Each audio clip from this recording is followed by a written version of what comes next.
Bonsoir à tous, c'est l'heure des grandes gueules Moyen-Orient. Avec les GGMO, nous allons débriefer l'actu du jour. Et voici nos débats pour ce mardi soir. Il est l'homme désigné par Reuven Rivlin pour former la coalition. Et cet homme, c'est Benjamin Netanyahou. Le Premier ministre israélien remplit donc pour 28 jours. Mais pourra-t-il relever le défi? Rien n'est moins sûr. Quant à la 24e Knesset, elle a été officiellement inaugurée aujourd'hui. Sera-t-elle éphémère? Ce sera notre premier débat au pays de Bibi. Israël rouvre peu à peu ses frontières. Désormais, les parents de citoyens ou résidents israéliens ont le droit d'entrer dans le pays, mais les conditions à remplir sont drastiques. Est-ce la première brèche d'une totale réouverture? On en parlera en détail avec les GGMO. Couper les subventions aux aéroclubs pour préserver les enfants de leurs rêves aériens. Les mairies écolos imposent un nouveau mode de vie. L'approuvez-vous? Nous vous avons posé la question sur Twitter. Vos réponses ce soir. Enfin, quand Camélia Jordana, Vita et Amel Bent reprennent Marine, une chanson de Diams, la chanson peut-elle être une arme politique ou le message est-il aujourd'hui déplacé? Nos GGMO nous répondront. Et bonsoir à tous, heureux de vous retrouver. Bonsoir à nos grandes gueules, bonsoir Daniel Sheikh. Bonsoir Benjamin. Merci d'être avec nous ce soir, ancien ambassadeur en France d'Israël. Une nouvelle venue à Tel Aviv, Lisa Sarfati, bonsoir. Bonsoir Benjamin. Bienvenue dans nos grandes gueules Moyen-Orient. Vous êtes directrice stratégie dans le high-tech et militante du parti Yamina, je précise également. En plateau à Paris, Meir Habib est ce soir en direct avec nous, député des Français de l'étranger. Bonsoir Meir, on fera le point avec vous tout à l'heure. Bonsoir Benjamin. Sur cette information majeure, notamment pour ceux qui nous regardent depuis la France et l'étranger, l'ouverture des Français pour les parents d'Israéliens, et vous nous direz tous les détails pour comprendre précisément qui est éligible à cette mesure. Et je salue également un nouveau venu dans nos GGMO. Bonsoir Benjamin Lucas, bienvenue à vous. Vous êtes coordinateur national de Génération S, c'est le mouvement de Benoît Hamon. Merci de nous rejoindre dans les grandes gueules. Allez, tous ensemble, entrons tout de suite au pays de Bibi.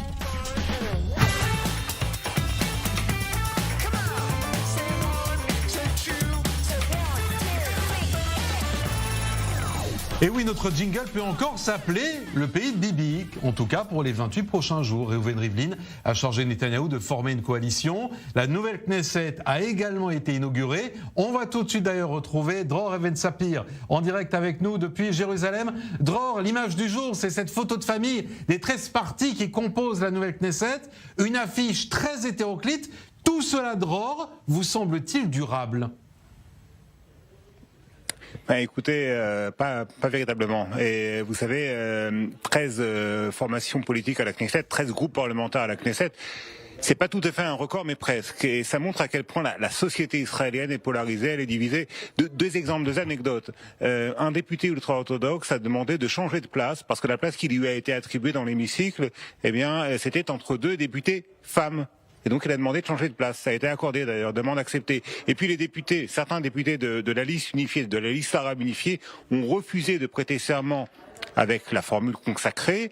Ils ont changé la formule en affirmant qu'ils s'engageaient à lutter contre ce qu'ils appellent l'occupation et l'apartheid. Donc vous voyez, bon, c'est des exemples un petit peu extrêmes, hein, je vous l'accorde, mais tout de même ils sont assez révélateurs de l'état de division de la société israélienne, et ça montre à quel point il est difficile avec une Knesset, un parlement aussi divisé, aussi polarisé, avec une société donc aussi divisée et polarisée, eh bien de former une coalition majoritaire, une coalition gouvernementale, un gouvernement qui sera stable et qui pourrait être capable de gouverner tout simplement. Alors justement, concernant cette coalition, Dror, Benjamin Netanyahou a 28 jours pour la former, autrement dit avoir 61 députés, il lui en reste 9 à convaincre. Tout à l'heure il a déclaré que ce serait difficile mais pas impossible. Est-ce que c'est faisable alors que jusqu'à aujourd'hui il n'y est pas parvenu ?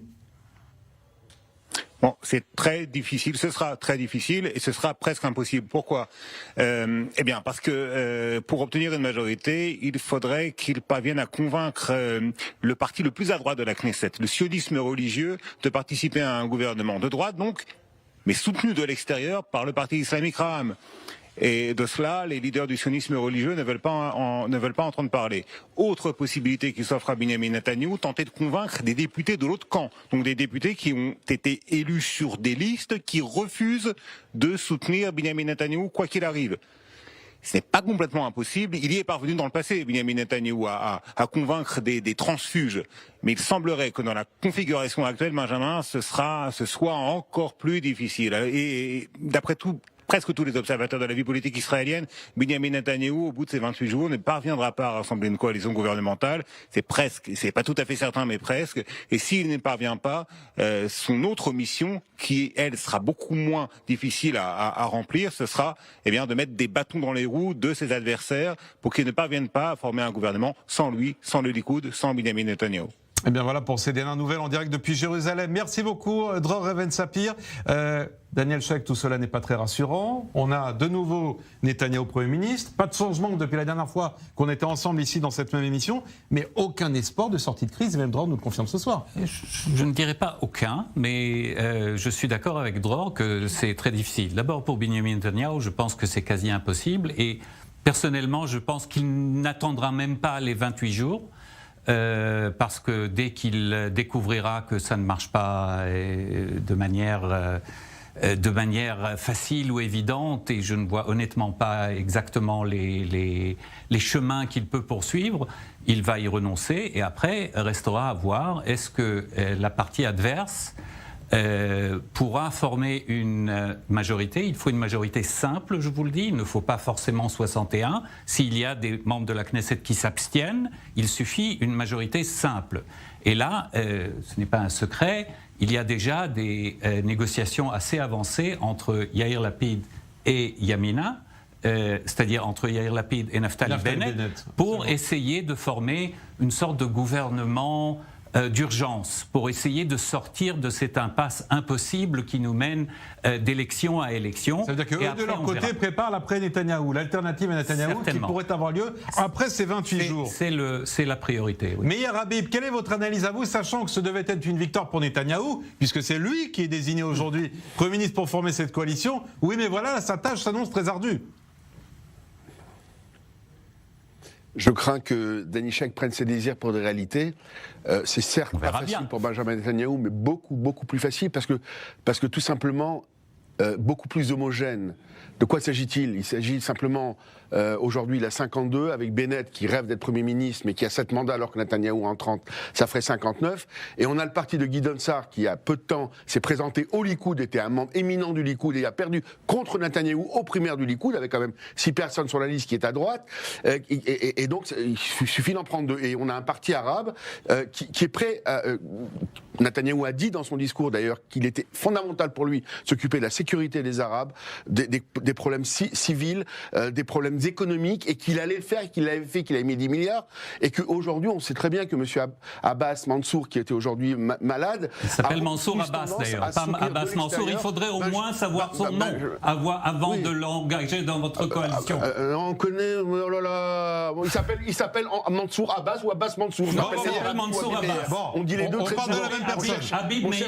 Allez-y, Meir. Non, je suis Daniel Sheikh et vous êtes Meir Habib et lui c'est Mansour Abbas. Non mais il doit être un petit peu énervé, Monsieur Sheikh, parce que c'est Poulain qui pensait avoir... Parce que parlant de rêve, je parle du fond, messieurs, parlons du fond. Je pense qu'à Paris, il y a des rêves qui sont plus forts qu'ici. On vous a pas été... Allez-y, Meir. À ce stade, la probabilité... C'est certes compliqué, mais si moi j'avais une pièce à mettre, on en parlera dans quelques semaines, c'est que Benjamin Netanyahou arrive à former un nouveau gouvernement, ou autrement on aille à de nouvelles élections. Parce que lorsqu'on voit ce qui s'est passé aujourd'hui à la Knesset, où le parti arabe d'extrême gauche de l'autre parti arabe a refusé de prêter serment en parlant d'apartheid et d'occupation, je les vois très mal siéger avec Lieberman, avec demain, ils peuvent le faire avec le Meretz et le Parti Travail, ça ce sera certainement possible, parce que c'est hélas l'extrême gauche, c'est disons dans la même ligne idéologique, mais il y aura beaucoup plus de mal avec le faire avec Bennett, voire avec Benny Gantz, voire avec Gideon Sa'ar. Ils n'y arriveront pas. Donc mon sentiment, parce que le pays aujourd'hui a besoin de stabilité, parce qu'il y a des défis immenses au niveau des vaccins, au niveau de l'Iran, au niveau de l'économie, au niveau de la sécurité, au niveau qui fait qu'aujourd'hui Israël est le pays qui est le premier, et on voit Non mais c'est pas la question, mais Habib, ce soir, en France, c'est pas la question. On connaît tous les nombreux défis. Le problème ce soir, c'est de savoir si Netanyahou, qui a été choisi par Rivlin, va pouvoir former sa coalition. Lisa Sarfati, vous quand même, je vais rappeler que vous soutenez Naftali Bennett, et selon la 13e chaîne de télévision israélienne, ce soir ils ont des informations selon lesquelles c'est confirmé, Bennett veut attendre l'échec de Netanyahou durant ces 28 jours. N'ira pas avec Netanyahou et attend de former une alternative, sans doute avec Lapid. Alors, je ne sais pas d'où vous avez ces informations. Moi, je n'ai pas les mêmes. On ne doit pas avoir les mêmes. Info de la 13e chaîne israélienne. Alors, moi, ce que j'ai entendu, c'est que Benjamin Netanyahou a appelé ce soir Naftali Bennett pour une conversation entre quatre yeux, qui va se faire apparemment jeudi, si je ne me trompe pas. J'aimerais juste revenir sur ce que Meyer Habib a dit. C'est tout à fait la... Attendez, mais terminez juste. Après, on rebondira. Oui. Et donc, je pense que Naftali a été très clair aujourd'hui à 14h. Il a expliqué, voilà, j'ai deux options qui sont devant moi. La première option, c'est d'aller écouter ce que Bibi Netanyahou me propose. Il est ouvert, il l'a dit. Il est ouvert à la négociation et il l'écoutera. Et la deuxième possibilité, c'est de voir ce que l'autre coalition avec Lapid peut proposer. En revanche, les conditions... Je vous rappelle qu'il y a quelques jours, hier, les conditions que Lapid avait proposées n'ont pas suffi à Bennett pour entrer dans cette coalition. Il aurait pu être aujourd'hui déjà Premier ministre, puisqu'on lui offrait sur un plateau d'argent tous les partis de la gauche, et Anti-Bibi était là pour lui dire « Allez, vas-y, on te donne soit Premier ministre, je te donne la rotation ». Et tout homme politique normal aurait dit « Oui, tout de suite, je prends, je veux le pouvoir ». Meretz a refusé. Je veux le pouvoir. Mais il a dit non. Il a dit « Je continue, je veux écouter les options et je veux réfléchir ». Parce que Naftali Bennett réfléchit, il prend le temps de la réflexion. Et toute sa ligne directrice, elle a toujours été la même depuis le début. Il s'est auto-recommandé comme il l'avait fait, il a suivi sa ligne directrice, il n'a pas mis Lapid sur un piédestal en tant que Premier ministre.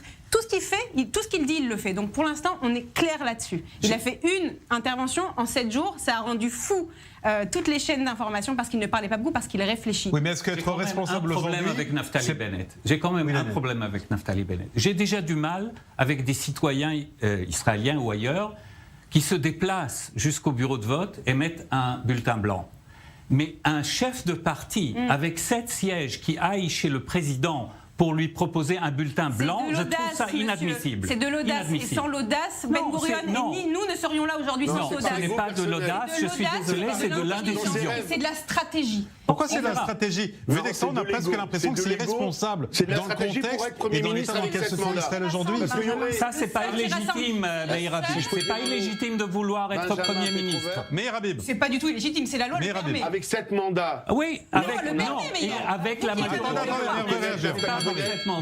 C'est avec la majorité de la Knesset. Naftali Bennett, peut-être avant vous tous, pour peut-être connaître Naftali Bennett avant vous tous, puisque je l'avais vu à l'hôtel Hilton quelques semaines avant qu'il rentre en tant que directeur de cabinet de Benjamin Netanyahou en 2006. Et c'est un ami personnel, un garçon qui a beaucoup de talent, qui est de droite sans aucun doute, mais qui a eu 7 mandats. On peut conclure qu'il ira avec Netanyahou parce qu'il est votre ami. Contre 52. Ça n'a rien à voir. Il a 52. Mais bien sûr qu'il ira avec Netanyahou. Oui, bien sûr. Mais bien sûr qu'il ira avec Netanyahou. Qui prend ses rêves pour des réalités maintenant? Il n'est pas seul, il y a Ayelet Shaked. Il y a Ayelet Shaked dans son parti. Peut-être pas tout de suite, mais on verra. Wait and see, David Shek. On en discutera tous les deux. Vous êtes convaincu que Bennett ira avec Netanyahou? Moi, je suis toujours là. Je suis toujours là pour discuter. Le pays, pas non pas le pays Bibi, mais le pays des bibisounours. Et je vais vous dire quelque chose. Parce qu'on ne peut pas, le pays des bisounours, le pays où tout paraît possible et beau pour tout un chacun. Attendez, tout le monde parle en même temps. Benjamin Netanyahou a eu... Non, parce que Benjamin Petrover, lorsque les éléments... Nous sommes des démocrates, et les Israéliens en parlaient. Netanyahou a eu plus d'1 million de voix. Il a eu 4,5 fois de plus que Bennett. Oui, mais ça n'aboutit jamais. Il a 25% de la Knesset. C'est pas la majorité. Mais ça n'aboutit jamais, c'est ça qui est important, c'est le résultat. Il a 52 députés qui ont dit de façon certaine on ne veut oui, que il en faut Netanyahou. 61. S'il avait 61, ça se saurait. Et voilà. Oui, mais la question ce soir, Meir Habib, c'est de savoir s'il aura plus que ces 50. Alors, je vais entendre. Attendez. Dire qu'il a perdu 280. J'aimerais bien entendre parce qu'on a de la gauche qui pointe. Meir, attendez, il y a à côté de vous un nouveau venu dans ce débat, Benjamin Lucas. Je vous souhaite la bienvenue et je vous remercie d'être avec vous. C'est un débat un petit peu de spécialiste ce soir sur les tractations.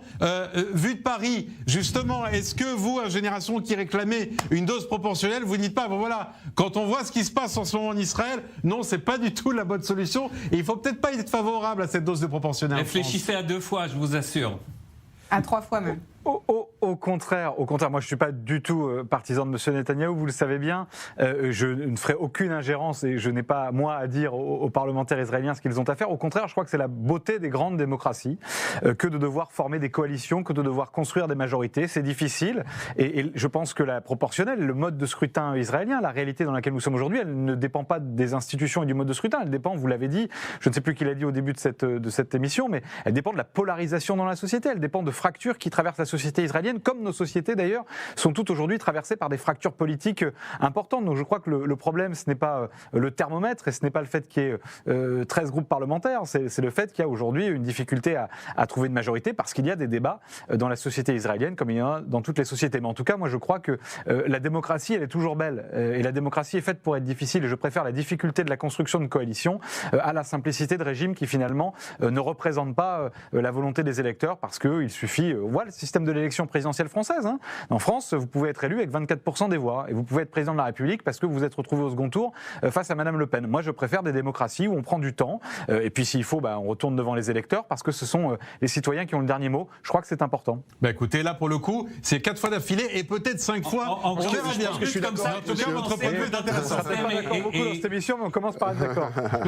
Alors, écoutons, si vous voulez bien, la première intervention. Mais attendez. Écoutons quand même la première intervention de Benjamin Netanyahou aujourd'hui. Parce que le langage qui a été utilisé est très intéressant. Le fond du propos l'est également. Il a parlé de la menace iranienne. Il a parlé de la Cour pénale internationale. Bref, un Netanyahou qui est retourné au travail comme si la coalition avait été trouvée. Je ferai avec vous tout pour justifier leur choix, pour faire sortir les pays de ce cycle d'élections qui se répètent et pour avoir une économie, une société forte pour tous les citoyens d'Israël. Pas un gouvernement de paralysie, mais un gouvernement d'action. Et pour faire cela, c'est un gouvernement qui doit être uni par sa politique et par son action. Et pour former ce gouvernement, nous devons tout d'abord mettre fin à ces boycotts à titre personnel. Je me considère comme le Premier ministre de tous, laïcs et religieux, gens de droite et gens de gauche, bédouins, circassiens, juifs, arabes. Ça, c'est un discours d'un homme qui est déjà en action. L'illusion fonctionne ? Non. Encore un qui là, c'est le discours d'un homme qui continue à vivre dans son monde du bibisounours, je suis désolée de le rappeler comme ça, qui parle d'union alors qu'il n'a pas arrêté. C'est comme si on avait donné des coups de fouet et que par derrière on vient et on essaye de mettre de la crème et de la pommade. On n'a pas arrêté de lyncher les uns et les autres pendant toute sa campagne. Il n'a pas arrêté et maintenant il vient, il parle d'union. C'est trop facile. C'est trop facile. Je pense que vraiment, le temps de Bibi Netanyahou est arrivé à sa fin et je pense qu'il a des voies de sortie magnifiques qui lui sont ouvertes, qu'il les prenne et qu'il laisse le Likoud refleurir et entrevoir un vrai gouvernement de droite avec les gens qui sont prêts à le faire. Donc vous attendez que Bennett fasse l'alternative avec Lapid dans 28 jours ?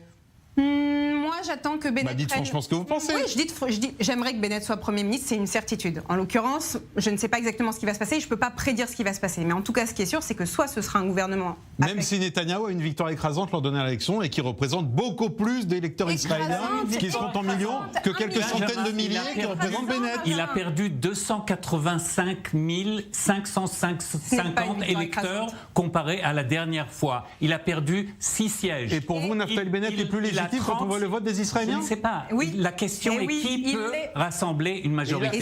C'est toute la question. C'est toute la question. Il n'y a pas une. Mais on va essayer de calculer le nombre. On va juste essayer de calculer pour Danishek le nombre de voix qu'ont perdu les travaillistes par rapport il y a 3 élections. Non, moi je parle à la dernière. Non, il y a 3 élections, ils n'ont rien perdu, ils ont gagné. Meir, vous trompez, car par rapport à il y a 3 élections, ils ont gagné. Et on ne parle pas de historiquement. Hélas, mon cher Danishek, non, d'une élection à l'autre, le peuple semble avoir pensé que ça suffit d'entraîner le pays 3 fois, 4 fois à une élection et il a été sanctionné. Il n'y a pas un autre mot. Il a perdu 6 sièges par rapport. Ce n'est pas une victoire et on ne peut pas l'appeler une victoire même si vous auriez envie. Mais Habib, attendez, laissez-moi parler quand même. Il a été plébiscité. Je trouve que M. Habib. Est-ce qu'il a une majorité ? Oui ou non, mais Habib, il a une majorité, ça se saurait, non ? Benjamin Lucas. Manque de sérénité. Il a été plébiscité. Quand on a 30 voix et que le parti travaille 7 voix, ça s'appelle un plébiscite. Est-ce qu'on peut entendre Benjamin Lucas qui voulait réagir? Daniel, on vous a entendu. Ce n'est pas une question de plébiscite. C'est simplement Et en sachant que les religieux et les partis religieux ont dit on ne veut que Netanyahou. On peut parler de rame, on peut monter rame sur le sujet, sur la table, ce serait quand même agréable de parler de Ils ont dit on va essayer d'avoir les partis religieux, on va essayer d'avoir Smotrich. Ils n'y arrivent pas. Ils n'y arrivent pas. Meyer, quelle est votre opinion sur le parti Netanyahou a perdu, j'aurais dit il a perdu. Bon, vous en aurez l'occasion. On attendra. Vous aurez l'occasion de le dire. Venons-nous gentiment le débat rame. Mais qui veulent changer. Les citoyens arabes sont des citoyens à part entière en Israël. Non, mais là, on Ils ont parle d'un le droit de parti vivre comme tous les islamiste, c'est pas citoyens. arabe, hein. C'est Par contre, ce qui est islamiste. Intolérable. C'est ce qui est l'antenne un israélienne parti- des frères musulmans. Alors eux-mêmes sont Appelons dire un chat un chat. eux-mêmes veulent casser certaines barrières. Alors moi je Oui, dis bien on sûr. peut pas. Vous avez et je l'ai entendu déjà leur dit discours sur ce avec les plateau, vous drapeaux n'étiez pas verts et là. noirs. Mais Faire Habib, un vous avez gouvernement l'air un peu en désespéré. Attendez. Meyer Habib, soyons pragmatiques. J'aimerais un tout petit peu de pragmatisme ce soir. Meyer, on a entendu l'intervention tout à l'heure de Benjamin Netanyahou, qui part à l'action comme si au fond, ces 28 jours est un petit peu inutile pour lui, parce que de toute façon, c'est chose faite. Comment il va la faire, cette coalition ? Avec qui? Avec quoi? Est-ce que c'est avec Rame? Est-ce que c'est avec Bennett? C'est avec qui? En tout cas, non mais ce qui est certain. Alors rappelez-vous ce que je vais vous dire aujourd'hui. Je ne sais pas s'il va la faire. Ce qui est certain, c'est que c'est le seul qui puisse la faire et que personne d'autre ne la fera. Et si jamais je me trompe, je verrai sur mon plateau en disant je me suis trompé, mon cher Benjamin. Okay. Mais on hélas, se retrouve alors dans 28 jours. j'espère pour Netanyahou. Parce qu'on ne peut pas aller contre la volonté du peuple. Et le peuple, malgré ses soi-disant procès, malgré tout ce qu'il y a eu contre lui, l'a plébiscité. C'est là la réalité. Parce que ce qu'il faut bien comprendre, encore une fois, c'est qu'au-delà de ces 30 voix, vous êtes incroyable. Il a 25% de la Knesset et vous appelez ça un plébiscite. Voilà. Mais quand on a 7 mandats, on voit le Premier ministre. Il s'est fait des ennemis. Lisa. Non, mais je veux dire, c'est dramatique parce qu'il s'est mis en échec et mat tout seul, mais il a plus d'alliés. Il s'est fait énormément d'ennemis politiques sur tous les côtés, sur tous les fronts, et chez lui et en dehors. Et à droite et à gauche. Et à droite et à gauche, aucune coalition n'est possible. Et je vais vous dire, il a traversé la ligne, il a traversé la ligne rouge quand il a fait entrer ce parti islamiste. Je ne l'appelle pas arabe parce que pour moi les Arabes ont des droits, c'est des citoyens à part entière. Il a fait rentrer ce parti islamiste à la Knesset, c'est gravissime. Vous partagez les mêmes valeurs que moi, c'est gravissime. Ah bon, pourquoi c'est lui qui a fait rentrer? Il a appelé à voter pour. Ah, mais il a commencé à draguer. Il a commencé à les draguer bien avant les élections. Tarek Negri, on a parlé même il n'y a pas très longtemps, c'est un de ses plus proches. Allez, arrêtez, Meyer. Venez, on dit les choses vraiment. C'est son dernier, c'est sa dernière carte. Elle est dramatique, cette carte. Elle est dramatique. Est-ce que la responsabilité, au contraire, n'était pas pour Bennett ou d'autres de dire c'est le moment d'éviter la 5e élection et peut-être d'accepter la coalition avec Netanyahou? Ils le disent, ils disent on va éviter les 5e élections. Non, il ne le dit pas pour l'instant. Il dit on va trouver une solution. Ce matin. Il a dit on fera tout pour éviter les 5e élections. Il l'a dit. Benjamin. Oui, mais pas pour faire maintenant la coalition avec Netanyahou aujourd'hui. C'est maintenant. Tout se décide maintenant. Tout va se décider maintenant. Vous allez voir sa stratégie va être mise en place et il va décider, il va prendre la bonne décision. Et c'est lui qui va rassembler le peuple. Ça ne veut rien dire. C'est lui qui va rassembler. Donc Bennett Premier ministre. C'est ça que vous voulez dire. Il n'est pas prêt un instant à dire on va éviter les difficultés et on accepte la coalition que propose Netanyahou aujourd'hui. Non. C'est possible aussi. C'est possible aussi. Mais vous êtes déjà politique. Mais c'est possible. C'est vous qui vous présentez. Dans le pays du possible. Oui, mais le problème, c'est que l'électeur aujourd'hui ne voit que des stratèges. Il ne voit pas des hommes de conviction qui font des choix parce qu'ils ont ces convictions. En tout cas, je parle pour nous, pour notre parti. L'électeur a vu une ligne directrice et il a vu des choses qui se sont faites. Et ce qui a été dit a été fait. Ce qui a été fait a été dit. Point. Pour l'instant, on est tout à fait dans notre ligne. Bien. Mais un mot et on va lancer la pub. C'est pour ça que votre parti est parti. Non, mais je dis simplement, c'est pour ça que votre parti est parti avec 22 ou 24 mandats dans les sondages et qu'il a terminé avec 7. Bravo. Oui, il a subi un vrai lynchage politique. Je trouve ça écœurant, je suis d'accord avec vous. Écœurant. Bien. Petite pause. Et dans quelques instants, nous allons poursuivre notre débat. On va parler notamment de cette grande nouvelle pour ceux d'entre vous qui nous regardent depuis la France et l'étranger. Désormais, les parents de citoyens israéliens et de résidents israéliens peuvent venir en Israël. Quelles sont les conditions, quels sont les critères? On vous donne tous les détails juste après la pause. Et puis nous débattrons également de cette chanson Marine. C'était une chanson écrite par Diams et en 2006 reprise en trio par Camilla Jordana, Vita et Amel Bent. La chanson au service de la politique. Est-ce que le message peut encore passer aujourd'hui de la même manière? On vous posera la question dans quelques instants. À tout de suite.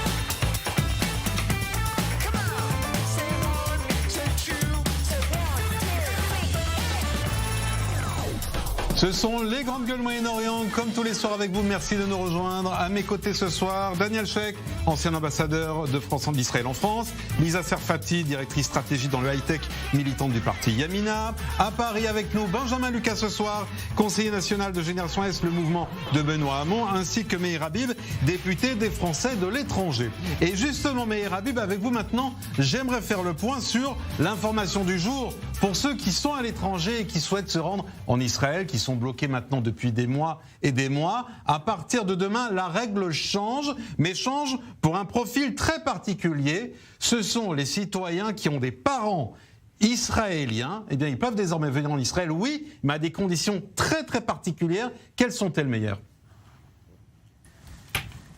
Alors, quand vous dites un parent, c'est-à-dire un lien direct. Hein.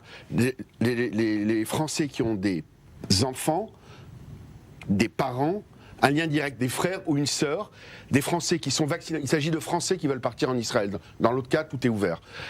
Les Français qui sont vaccinés, qui ont test sérologique négatif et qui ont un parent direct qui habite Israël, pourront, après une demande ou au consulat ou par l'intermédiaire de leurs parents en Israël au ministère de l'Intérieur, partir en Israël. En arrivant en Israël, ils seront testés ou à l'aéroport au niveau pour savoir s'ils ont les anticorps, ou ils auront un bracelet électronique pendant 24 heures et ils seront confinés jusqu'à s'assurer qu'ils aient les anticorps. Ce qui veut dire, parce que j'ai eu des centaines de questions, mon cher Benjamin, les enfants à ce stade, hélas, à ce stade, ne pourront pas voyager. Tout simplement parce qu'en France, les enfants ne sont pas vaccinés. Donc à partir du moment où ils ne sont pas vaccinés, ils ne pourront pas voyager. Ça, c'est un point qui est important, que beaucoup de gens, dans un premier temps, il était question de faire venir les enfants, et j'ai eu une très longue discussion de près de 40 minutes avec le directeur des services de l'état civique et de l'immigration en Israël, qui m'a dit que, hélas, ce ne serait pas possible. Mais c'est déjà un plus qui est énorme. Tous les parents qui vont marier un enfant pourront voyager, ou un frère, ou etc. Donc c'est quand même une très grosse évolution, avec quelques, encore une fois, un test PCR. Est-ce que la quatorzaine est obligatoire, Meir Habib, pour ceux qui sont vaccinés ? Non.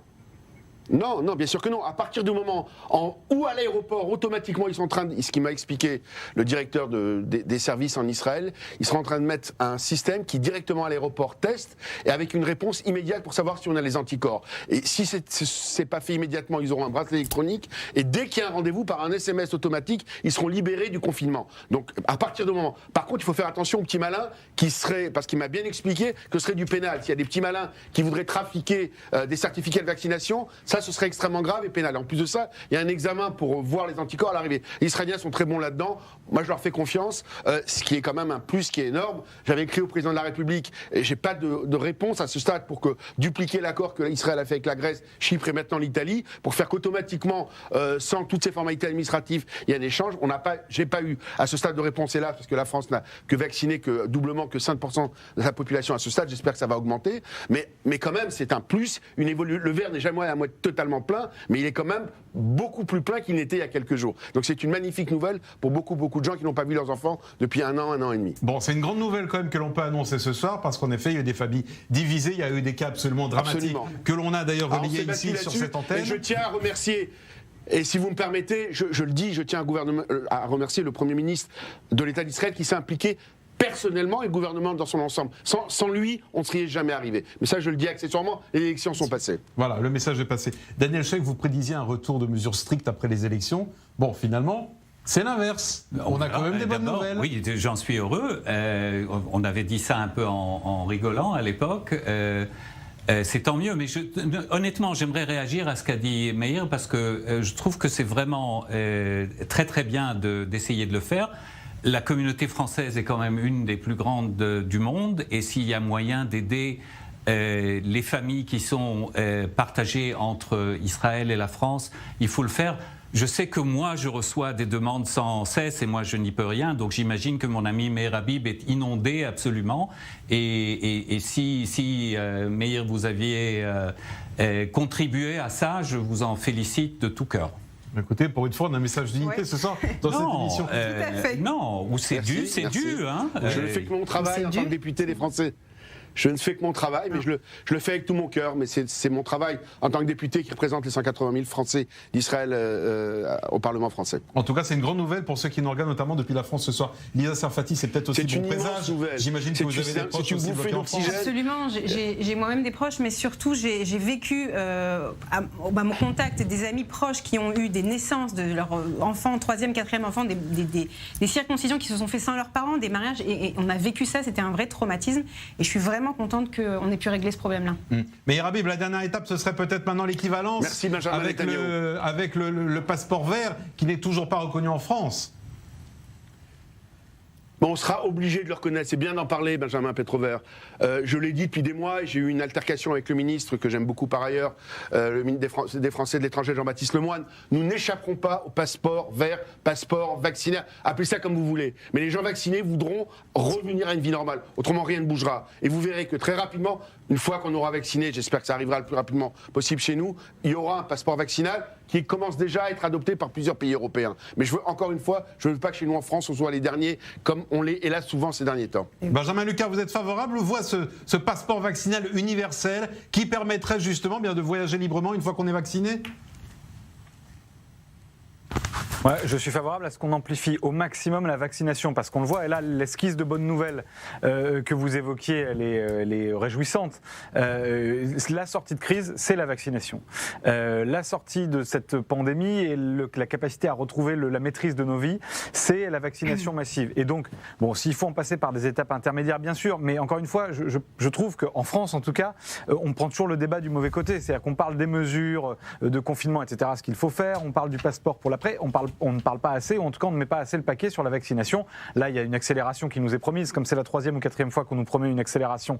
Moi, je vais rester très prudent. D'ailleurs, on a vu en Israël, notamment que la vaccination massive, efficace, rapide, permettait quand même de commencer à tourner la page de cette crise. Donc moi, je souhaite ça. Après, sur un passeport vaccinal, moi, je veux en voir les contours, je veux voir ce qu'il implique, ce qu'il n'implique pas, et comment on peut mettre ça en place. Mais vraiment, la priorité des priorités, c'est la vaccination. Voilà ce que l'on peut dire à l'actuel sur cette info du soir concernant l'autorisation désormais pour les parents d'Israéliens de pénétrer en territoire israélien, mais surtout faites très attention car les documents à fournir sont nombreux, notamment des apostilles compliquées en cette période où beaucoup de bureaux à Paris sont fermés. Allez, maintenant on va partir en France justement pour parler politique et musique.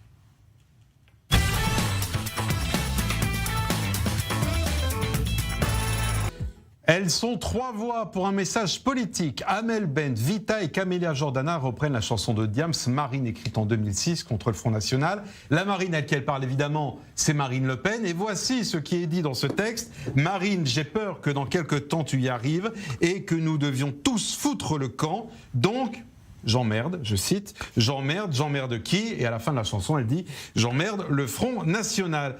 Lisa Sarfati, vous étiez fan de Diams quand vous étiez en France encore, non ? Je l'admets. J'étais fan de Diams, de Vita, d'Amel Bent. J'aime beaucoup leur son, en fait, la vibe et le son qu'il y a derrière leur chanson. Mais alors là, pour le coup, je suis catastrophée de ce message et de ces paroles. J'ai l'impression qu'on a réduit les messages que les artistes font passer à vraiment des calomnies. J'emmerde, d'accord, ok, super. Le message que vous voulez passer à nos gosses, puisqu'en fait ce sont nos adolescents qui écoutent ce type de musique-là. Moi j'ai une fille qui a 16 ans, un garçon qui a 14 ans, c'est plus ou moins bien pire, je pense. C'est plus ou moins ce qu'ils écoutent. Honnêtement, c'est bien pire, c'est vrai. Non, mais c'est de pire en pire. Si on regarde les titres des chansons aujourd'hui, c'est vraiment, il y a tout et n'importe quoi. C'est du langage SMS, et je trouve qu'on prend vraiment nos gosses pour des débiles. Donc, si vous voulez, même si là c'est la question politique quand même. C'est reprendre cette question à l'approche de 2022. Voilà. C'est ça la question. Même si le fond est bon et le message est juste, parce que ils veulent montrer un Benetton des années 2020 où on est coloré, etc. La forme, elle est catastrophique. Benjamin Lucas, est-ce qu'il y a un cordon sanitaire contre la RN qui est en train de se former par ces 3 artistes ? Moi, je suis très sensible à la mobilisation des artistes, parce que mon engagement est né de façon consciente dans les mobilisations au moment du 21 avril 2002, quand Jean-Marie Le Pen a accédé au second tour de l'élection présidentielle. Et dans ma région des Hauts-de-France, j'assiste depuis cette date, donc depuis 20 ans maintenant, à la montée inexorable de l'extrême droite. Donc je crois que le combat contre l'extrême droite, il n'est pas seulement politique, parce que le projet politique de l'extrême droite, il a des effets terribles, dramatiques, sur tous les aspects de la société, dans tous les domaines de la société. Et donc le combat contre l'extrême droite, il est politique. politique. Moi, je le mène en tant que responsable politique, mais il est aussi artistique. Et je trouve que, honnêtement, dire j'emmerde le Front National, et moi je le dis sans aucun problème, franchement, dans le degré de violence dans le débat politique dans lequel on est aujourd'hui, c'est vraiment pas la pire chose que j'ai entendue. Enfin, vous avez sur une chaîne de télévision française, CNews, pour ne pas la citer, Monsieur Zemmour, qui tous les soirs a libre antenne pour diffuser de la haine et du racisme. Ce qu'il dit est bien pire que cela. Voilà, il y a une chanson, il y a une liberté. Mais là, c'est les oreilles de nos enfants quand même. Voilà, et je trouve que cette chanson, elle est belle. Elle a marqué.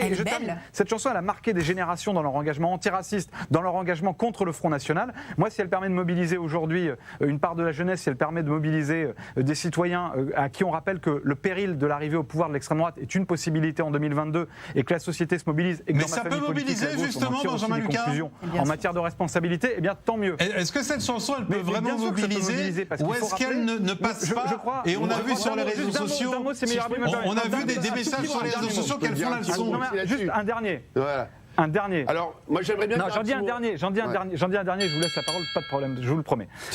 Voilà, mais je suis comme ça. Allez-y, Benjamin Lucas. Mais Rabib, vous avez beaucoup la parole avant. On a eu la phase de banalisation de l'extrême droite pendant des années, et là on est pire que ça, on est dans la légitimation, dans l'encouragement au discours de l'extrême droite. Donc tout ce qui permet de rappeler que non, les idées du racisme et de la haine dans ce pays, dans les grandes démocraties, ce n'est pas normal. Que non, les valeurs que véhicule l'extrême droite, elles sont à l'opposé de la démocratie et de la République. Moi, je crois que tout ce qui contribue à le rappeler est une bonne chose. Mais Rabib, si vous me permettez de dire un petit mot, Benjamin Petrovert, le souci, c'est qu'avec cette Jordana, je crains hélas que l'effet soit exactement l'effet inverse. Parce que c'est la même Jordana qui a dit il n'y a pas longtemps, qui avait monté les Français contre leur police en expliquant qu'à chaque fois qu'elle se trouvait en face d'un policier, elle n'était pas en sécurité. C'est une femme qui s'indigne en permanence en parlant de la cause esclavagiste.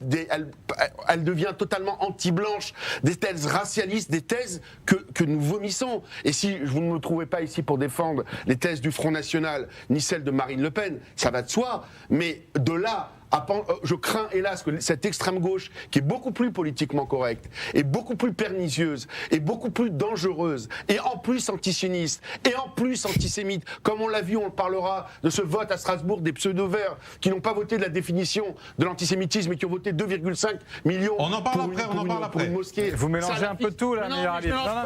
Mais pour quelqu'un qui ne défend pas Marine Le Pen, elle est amie avec Madame Traoré. C'est la meilleure amie de Madame. Il y a d'autres vecteurs que cela. Sincèrement. Pour quelqu'un qui ne défend pas Marine Le Pen, je trouve que Meilleur Habib, c'est plus des artistes. Meilleur Habib tape beaucoup plus. Meilleur Habib tape beaucoup plus sur celles et ceux. Non mais Monsieur Habib, fait 45% des Français. Monsieur Habib, c'est la réalité. Meilleur Habib, donc c'est pas avec de sortes de tests que vous allez la combattre. Benjamin Lucas, parce que moi j'ai confiance en ma police. Meilleur Habib, Meilleur Habib tape quand même, commence par dire je ne suis pas d'accord avec Mme Le Pen. Il tape beaucoup plus sur celles et ceux. Mais j'espère bien. Encore heureux. Meilleur Habib tape beaucoup plus. Mais je ne voterai jamais pour Sandra Mélenchon. Voyez, voilà. Attendez, un mot sur le débat politique. Attendez, un mot, c'est intéressant ce que vient de dire Meilleur Habib. Bien sûr. Quand on met un signe égal, entre l'extrême droite et quelqu'un d'autre, simplement parce qu'on n'est pas d'accord avec lui, on contribue à la banalisation de l'extrême droite. On contribue. Ces dernières années. Ne me hurlez pas dans l'oreille. Ne me hurlez pas dans l'oreille. On contribue. Ce que vous faites contribue à légitimer l'extrême droite dans le débat politique. Ça devient un tout petit peu inaudible. Messieurs, ça devient un tout petit peu inaudible. On va essayer de donner du calme.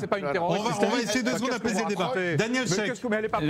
J'arriverai pas. J'ai l'impression. Je vous donne la parole après. Demander à Paris de se calmer. Daniel Cheikh. Moi, pour une fois, je ne vais pas jeter de l'huile sur le feu. Je vais faire le contraire. Et je vais faire un petit zoom out. La question n'est pas Jordana. Elle n'est pas est-ce que la chanson vous plaît ou pas. Moi, je veux parler du principe. Et moi, je préfère de loin un artiste qui fasse un statement controversé à tous ceux qui ont beaucoup d'influence sur nos jeunes, sur les moins jeunes, et qui veulent plaire à tout le monde et qui ne s'engagent à rien pour des raisons mercantiles. Parce que, comme le disait Michael Jordan dans un domaine différent, quand il faisait la pub de Nike, il disait « les républicains aussi achètent des chaussures ». Alors moi je trouve que c'est très bien que des artistes qui ont de l'influence. Vous êtes pour les artistes engagés. Prennent de l'engagement. Et des fois, ça me plaît, des fois, ça me déplaît. C'est comme ça. C'est comme, des fois, Meir Habib je l'attaque et des fois, je le Mais ma question n'est pas est-ce qu'il faut des artistes engagés. Ma question est est-ce qu'au fond, ce message, notamment qui date de 2006, est adapté à la situation du Rassemblement national aujourd'hui, à Marine Le Pen aujourd'hui, qui n'a pas le même statut. Ça, c'est la macro-question, c'est pas la macro-question. Non, c'est la question que je pose. Non, mais je ne sais pas si... Je suis d'ailleurs plus sceptique sur le degré d'influence que cela aura véritablement dans l'élection de 2022. Avec tout le respect, je ne pense pas que les gens vont écouter une chanson, ils vont dire « Ah, je vais voter Marine Le Pen ou je ne vais pas ». Ouais.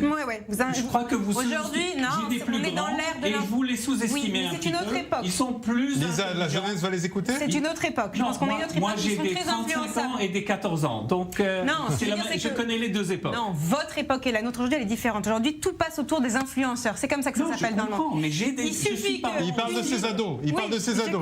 Donc, il sait de quoi il parle. Parent d'ados. Donc, je connais leur monde. Il suffit qu'une Vita soit suivie par des millions de followers, écoutent leurs chansons, ils vont aller mettre dans le monde parce que c'est sympa, parce que j'adore Vita. Hop, je vais mettre le butin. C'est infinitesimal.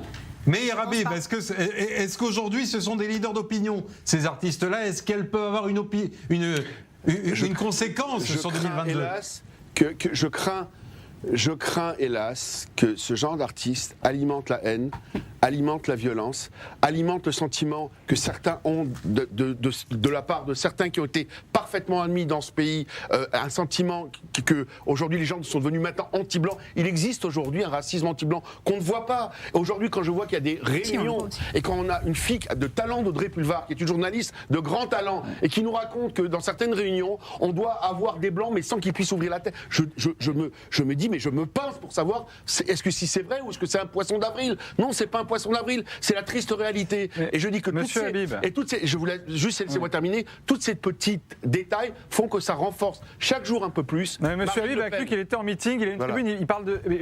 Qu'est-ce qu'il y a d'anti-blanc, puisque je reprends votre terme, dans cette chanson? Est-ce que Meilleur Habib peut m'expliquer ce qu'il y a dans cette chanson? Attendez, je termine. Dans les paroles... Est-ce qu'elle est oui ou non proche de Madame Traoré? Est-ce que Madame Traoré, elle chante dans cette chanson? Non, mais donc vous racontez n'importe quoi. Non, mais vous racontez n'importe quoi. Est-ce que c'est pas cette dame qui a vomi sur la police française? Répondez-moi à ma question. Non, elle n'a pas vomi sur la police. Camélia Jordana, elle a parlé des violences policières comme des sociologues, comme des journalistes. Mais monsieur, monsieur, vous avez participé à des majorités qui ont réduit les moyens de la police et qui ont contribué à l'explosion des burn-out dans la police. Donc c'est pas vous qui allez défendre aujourd'hui la police républicaine, c'est moi. Et donc attendez, c'est pas le sujet, messieurs, c'est pas le sujet.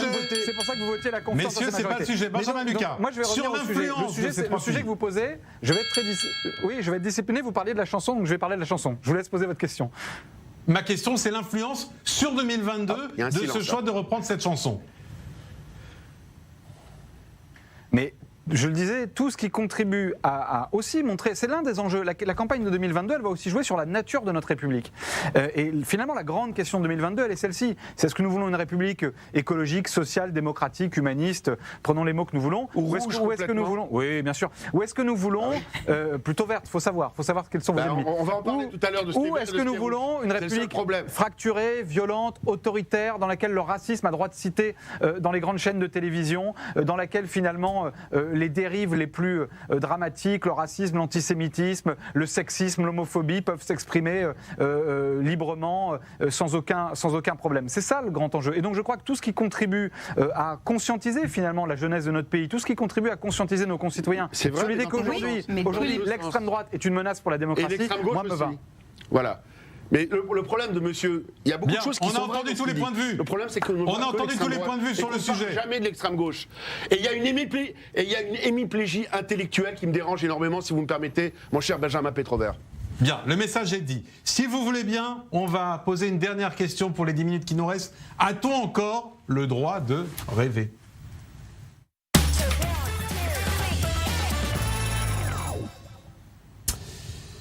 Et en guise d'introduction, je vais vous poser une colle autour d'un anniversaire. Si je vous dis que c'est le livre français le plus traduit dans le monde, 200 millions d'exemplaires, qu'il fête aujourd'hui même, c'est 75 ans. Je suis.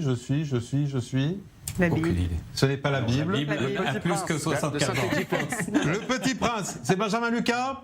Bravo Benjamin Lucas. Bravo, ouais. Le Petit Prince de Saint-Exupéry. Oui. C'est un écologiste qui adore le petit. Alors attendez, justement. Petit Prince, j'ai dit Saint-Exupéry. Oui, on a fait à 2. Alors un point partout. Voilà. Un point partout à Paris. Sorti dans sa première édition le 6 avril 1946, derrière la Bible et le Coran, le livre le plus traduit au monde, 400 versions officielles. Et dans ce récit, l'auteur s'écrase, vous savez, avec son avion en plein désert, à 1000 lieues de tout lieu habité. Mais faudra-t-il bientôt changer ce récit pour ne plus le donner aux enfants et ne plus donner aux enfants l'envie de voler? C'est en tout cas vers quoi se dirigent certains écologistes. La maire de Poitiers, Europe Écologie Les Verts, supprime les subventions accordées à des aéroclubs. Motif: l'aérien ne doit plus faire partie des rêves d'enfants. La ville de Poitiers ne compte pas soutenir les sports motorisés. Une polémique de plus, on va rappeler qu'il y a déjà eu celle à Bordeaux avec les sapins de Noël et les plats sans viande à Lyon. Alors Benjamin Lucas, je vais me tourner vers vous, mais on a l'impression que chaque mairie écolo aujourd'hui a des choix qui surprennent ou qui irritent. Est-ce que c'est comme ça qu'on peut imposer aux citoyens une adhésion vers des comportements plus verts ? Écoutez, moi, j'étais cet après-midi dans ma région des Hauts-de-France, il neigeait. Le 6 avril. Je vais d'ailleurs pourquoi je vous dis ça. L'été dernier, nous avons vécu ce que nous vivons depuis plusieurs étés, des canicules à répétition de plus en plus brutales, de plus en plus difficiles. Nous assistons à travers le monde à des incendies de forêt qui sont colossaux et qui bousillent, qui tuent la biodiversité. Nous avons des tempêtes, nous avons des ouragans, bref, le dérèglement climatique fait partie de nos vies.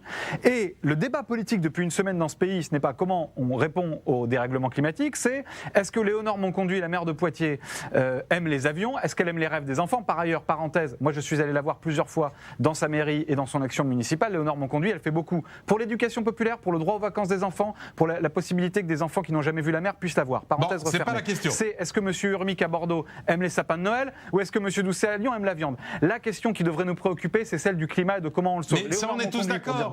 Benjamin Lucas, on est tous d'accord. Le problème, c'est que c'est la méthode choisie. Et les mots choisis et les méthodes. D'accord, j'y réponds. Oui.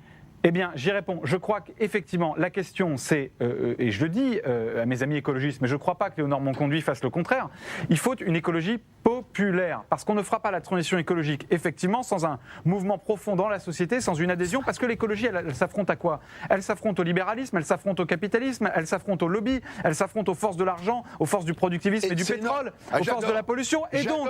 Ce qu'il est en train de vous expliquer... Et donc, oui, il faudra pardon. Et donc, comme il a fallu... Attendez, je termine. Et donc, comme il a fallu au Front populaire en 1936 une adhésion populaire pour obtenir des avancées sociales, il faudra à la transition écologique, évidemment, une majorité sociale, politique et culturelle dans ce pays. Regardez l'adhésion pour mettre en œuvre les transitions. Elle est pas au rendez-vous. Regardez, attendez.